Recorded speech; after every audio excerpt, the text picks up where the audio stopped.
Have you ever found yourself in a vulnerable social situation? Although INFJs are typically pretty gregarious for introverts, there are some social situations we simply don't enjoy. Hate doesn't quite capture how we feel about some of the things that might occur when a group of people come together. Having said that, not every INFJ will despise the same circumstances. Both our personality types and our individual experiences and choices have an impact on who we are. You might perceive anything as an opportunity to intervene and mediate peace when I find it to be excruciating. The 10 situations I'm referring to in this video, though, are generally things that INFJs do not enjoy. Number 1. Arguments. Is there anything worse than instances where social peace breaks down for a type that is involved in it? For cognitive functions, we like to use the nicknames from Personality Hacker. They refer to the function that makes decisions based on what will satisfy everyone's needs as harmony. And this is what INFJs tend to employ when engaging with the outside world, extroverted feeling. It's difficult to please everyone when two people are at odds, especially if they're pressuring you to take a side. INFJs start scurrying for the closest escape. Note that this does not imply that INFJs lack strong opinions. We'll dispute when a crucial principle is at stake. But we frequently recognize when and where opposing viewpoints may come to an amicable agreement. Number 2. Difficult small talk. Small chat has its place and time. Small chat is a means to fill the silences that often occur when people aren't sure how deep to get in a conversation with a total stranger. When people need to talk but don't want to approach each other too closely, it fills the awkward silence as well. But it doesn't mean we enjoy small talk just because we can see why people do it. The majority of INFJs, and by extension the majority of introverts, detest having to try to fill awkward pauses and think of small talk level things to say. Number 3. Being at a party alone. INFJs often don't take parties too seriously, though it depends on the INFJ and the type of party. However, going to a party where you don't know anyone or where the individuals you came with leave you is worse than going to any other party. I spent way too many gatherings, dances, etc., awkwardly posing along walls or in corners while feigning calmness or happiness. Simply put, it's challenging to unwind in a situation where you're unsure of your job and lack the support of others to make you feel included and comfortable. Number 4. Confronting someone. We dislike it when there's a dispute or altercation going on nearby. However, starting a conflict with another person is worse. You have to start the conflict, so you're not just directly involved. There are some things we simply cannot let go of.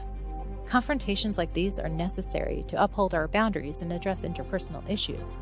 They are also the kinds of issues that INFJs detest.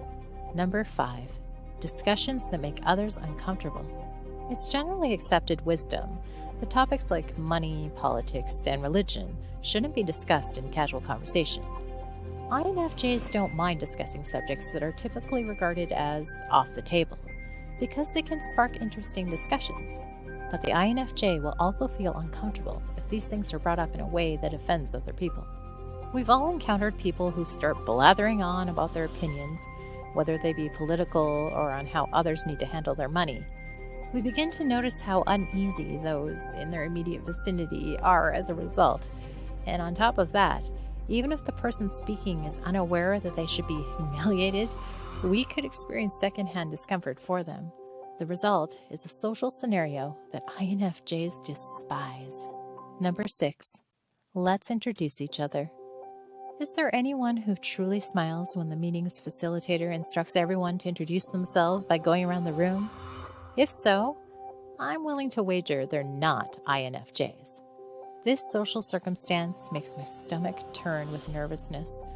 Even when all I have to say is my name and where I'm from, it becomes much more torturous if they decide to add anything extra like, explain a unique interest you have, or give us one fascinating fact about yourself. Number 7. Running into someone who knows you better than you know them. We've all had it happen to us. Someone approaches you with a friendly smile and a name greeting, but you are unable to identify them for the life of you. Even worse, you might not even recognize their face. You must contend with the unpleasantness of an unexpected chat as well as the additional anxiety of attempting to ascertain their identity and the basis for their belief that you should be familiar with them. Of course, the simple solution would be to ask them their name, but doing so runs the danger of offending them, and INFJs detest offending people. Number 8, excessively friendly strangers. If you're an INFJ, there's a strong possibility you've heard strangers tell you about their lives. We simply seem to draw individuals who require advice or a sympathetic ear. The majority of INFJs enjoy listening to others, especially those we care about. But it's a very difficult social situation when a stranger starts talking about why she lives with her mother, if she should break up with the father of her son, and why she's returning to school all of a sudden. It's also challenging to end the discussion without coming out as harsh, even though you didn't initiate it. Number 9, running into someone you know. The majority of introverts I am aware of dislike unforeseen social settings. One such instance is when you see a familiar face when you are walking outside your house. Maybe you're pressed for time and can't afford a lengthy conversation.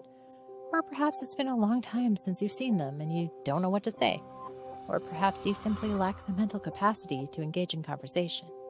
In order to avoid someone I know well enough that they would undoubtedly want to say hello, I have absolutely been guilty of ducking down another aisle or hiding behind shelves in the store. The strange thing is that it's usually not awkward when I do end up conversing with someone I run into. However, I still don't like the concept. Number 10, making a stupid statement.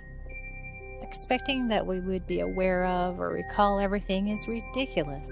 However, perfectionistic INFJs still believe that we should be able to avoid making foolish statements. Called someone by the wrong name? Used a word in conversation only to realize it had a dirty alternate meaning you weren't aware of? Stated something as a fact only to have a more knowledgeable person publicly correct you? Awkward. Well, all people hate the feeling of realizing they said something stupid. We INFJs tend to mull over it long afterward, far longer than we should. Are there any other social situations you hate as an INFJ? Do you have any tips for making these situations less hateful? Share your thoughts in the comments. Thanks for watching.